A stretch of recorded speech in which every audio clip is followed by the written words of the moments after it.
नाम जो है इसका सामान्य वर्ग आयोग होगा। देखिए, नाम पर ज़्यादा बहुत बड़ा विषय नहीं था, विषय था उनकी भावनाओं का। उस दृष्टि से आज बड़ी संख्या में लोग आए थे और उनकी भावनाओं का सम्मान करते हुए हमने कहा कि जब हमारे दूसरे वर्गों के लिए भी कमीशन बने हुए हैं तो उस पर विचार किया जा सकता है।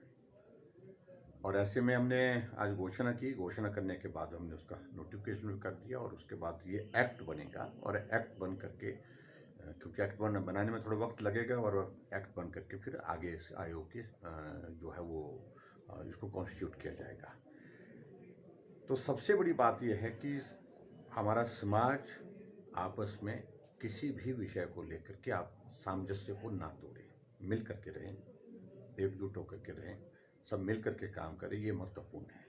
सौहार्दपूर्ण वातावरण बहुत ज़रूरी है। इसलिए मैंने उनसे भी आग्रह किया आज विशेष तौर से, हाउस के अंदर भी अपील की कि कभी भी किसी भी वर्ग के लिए आप लोगों को कुछ नहीं कहना है। इसलिए नहीं कहना है क्योंकि आखिरकार सबको आगे बढ़ा करके मिल करके चलने का जो हमारा लक्ष्य है उसको आगे बढ़ाना चाहिए, इसको कमज़ोर नहीं होने देना चाहिए। और दूसरी बात, सबसे बड़ी बात, जो उनकी भावना थी कि कमीशन कॉन्स्टिट्यूट होगा, उसकी रिकमेंडेशंस होंगी, उन रिकमेंडेशंस के आधार पर फिर हम आगे बढ़ करके जो है वो सारे जो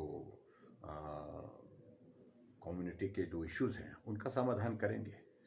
तो हमने आज एक चीज़ को लेकर के थोड़ा स्टडी किया, जो मध्य प्रदेश का उनका जो ये आयोग बना है, तो उसमें सामान्य वर्ग कल्याण आयोग इस नाम से वो, तो हमने वो कल्याण का शब्द नहीं रखा, उसमें हमने सामान्य वर्ग आयोग करके, जिसमें सारे इश्यूज को लेकर के हम आगे बढ़ करके काम कर सकते हैं। लेकिन थोड़ा कुछ बातों को लेकर के जो आपस में जो कमी रही कोऑर्डिनेशन की दृष्टि से, हमने उनको कहा था कि हम करेंगे, लेकिन उस सारी चीज़ में ऐसी चीज़ें बीच में होती रही जिसके कारण वो कोऑर्डिनेशन नहीं बन पाया और उसके कारण भी थोड़ा विलम्ब हुआ। लेकिन अब आज सारी बात होने के बाद हम मिलकर के काम करने के लिए तैयार हैं। सब लोगों ने, उन लोगों ने भी कहा है कि इसको 3 महीने के अंदर कहा उनने कि भी 3 महीने में, उनने पूछा समय, मैंने कहा कि हमारा बजट सत्र आएगा, बजट सत्र में बिल लेकर के लाएंगे और उसके बाद फिर आगे बढ़ेंगे सर। लेकिन वो मुझे समझ में नहीं आई बात उनकी, आखिर वो क्या करना चाह रहे हैं। सीधी सी बात है कि एक तो हम बहुत बड़े बहुमत के साथ सरकार बना करके चला रहे हैं। दूसरी बात, जो एक नियम है अविश्वास प्रस्ताव के लिए, उसकी जब पूर्ति नहीं हो पाती है तो अपनी फर्जियत कराने का शौक पता नहीं क्यों किस बात को नहीं। उनकी संख्या जितनी भी बनती मिल मिला करके, उससे भी आज की तारीख में भी हमारी संख्या दुगने के करीब है। 23 लोग चाहिए थे, 23 विधानसभा के सदस्य चाहिए थे और वहां पर मौजूद ही 20 थे। एक तो उनको इस बात को समझना चाहिए था, और दूसरा उनको मालूम है कि 23 से एक भी आगे बढ़ने वाला नहीं है, और ऐसी सूरत में इस प्रस्ताव का कोई औचित्य बनता नहीं था। लेकिन फिर भी उनने लाया, हमने नहीं रोका, उनने प्रस्ताव प्रस्तुत किया। प्रस्तुत करने के बाद अपने अध्यक्ष महोदय जी ने व्यवस्था दी कि इसमें जो लोग इस प्रस्ताव के पक्ष में हैं, जो इस प्रस्ताव को रखना चाहते हैं, तो वो खड़े हो जाएं। वो खड़े हुई तो गिनती की गई, वो 20 थे, और उनके सामने प्रस्तुत होने से पहले ही, जिसको कह सकते हैं हम कि भाई उस पर चर्चा होने से पहले ही प्रस्ताव गिर गया, तो वो उनकी एक तरह की फर्जियत के सिवाय और कुछ नहीं है। ऐसे में उनको सोचना चाहिए कि भी इन सारी चीज़ों का कोई औचित्य नहीं। बहुत ज़्यादा गर्मजोशी में है, जल्दबाजी में है, आखिरकार क्यों।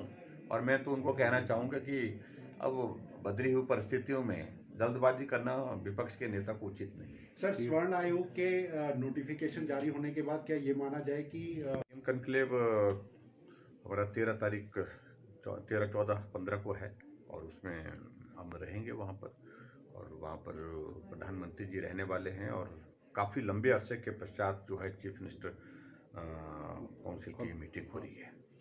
और ऐसे में उत्तर प्रदेश में रखी है और विशेष परिस्थितियों में और विशेष ये बैठक होती है महत्वपूर्ण, जिसमें प्रधानमंत्री जी पूरा समय रहते हैं, तो काफ़ी विस्तार से चर्चा होगी। उम्मीद करता हूँ कि हिमाचल के जो जितने हमारे चीज़ें हमने अच्छी काम किए हैं उन सारी बातों को लेकर के बताने का अवसर भी होगा और प्रधानमंत्री जी का मार्गदर्शन भी हमको प्राप्त होगा। तो सर विपक्ष जो है आज होगा जहां स्वर्ण आयोग का गठन मुझे तो दूसरे राज्य में कहीं नहीं दिखा है, लेकिन मुझे लगता है कि इस तरह से ही होगा।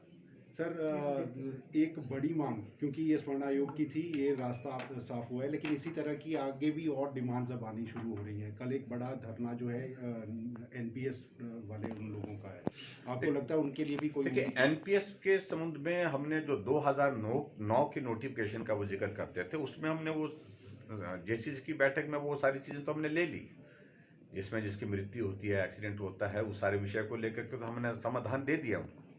लेकिन वो ओपीएस की अगर बात कर रहे हैं तो ओपीएस के संबंध में इतना सरल नहीं है कि उसकी फाइनेंशियल इम्प्लीकेशंस बहुत ज़्यादा हैं, तो इसलिए उन बातों को लेकर के इतना सरल नहीं है। उनने अपनी बातें कही हैं, बात कह करके उनकी सुनेंगे जरूर, लेकिन आने वाले समय में हिमाचल प्रदेश में हम आर्थिक दृष्टि से जिन चीज़ों की करने की स्थिति में हो पाएंगे उन चीज़ों का जिक्र करेंगे। बातों को लेकर के मैं कुछ कहना भी नहीं चाह रहा हूँ। पुलिस और इंटेलिजेंस का फेलियर माना जा सकता है। देखिए, इसमें पुलिस का फीडबैक था ही कि बड़ी संख्या में लोग आने वाले हैं। शायद वो तो कैलकुलेट कर रहे थे कि लगभग 10,000 लोग आने वाले हैं, लेकिन संख्या में शायद मेखल में इसके थोड़ी कम रही होगी। शायद मेखल में कहा 6-7 हज़ार के लगभग लोग यहाँ पर पहुँचे थे, लेकिन फिर भी संख्या वो ज़्यादा नहीं इस तरह का विषय। लेकिन इतना है कि जब नौजवान इकट्ठा होता है तो थोड़ी बहुत बात होती है, लेकिन चलो अब सारी बातों को जब हमने कह दिया कि अब मिल करके चलना है, छोड़ करके इन बातों को चलना है आगे, तो आगे बढ़ना चाहिए।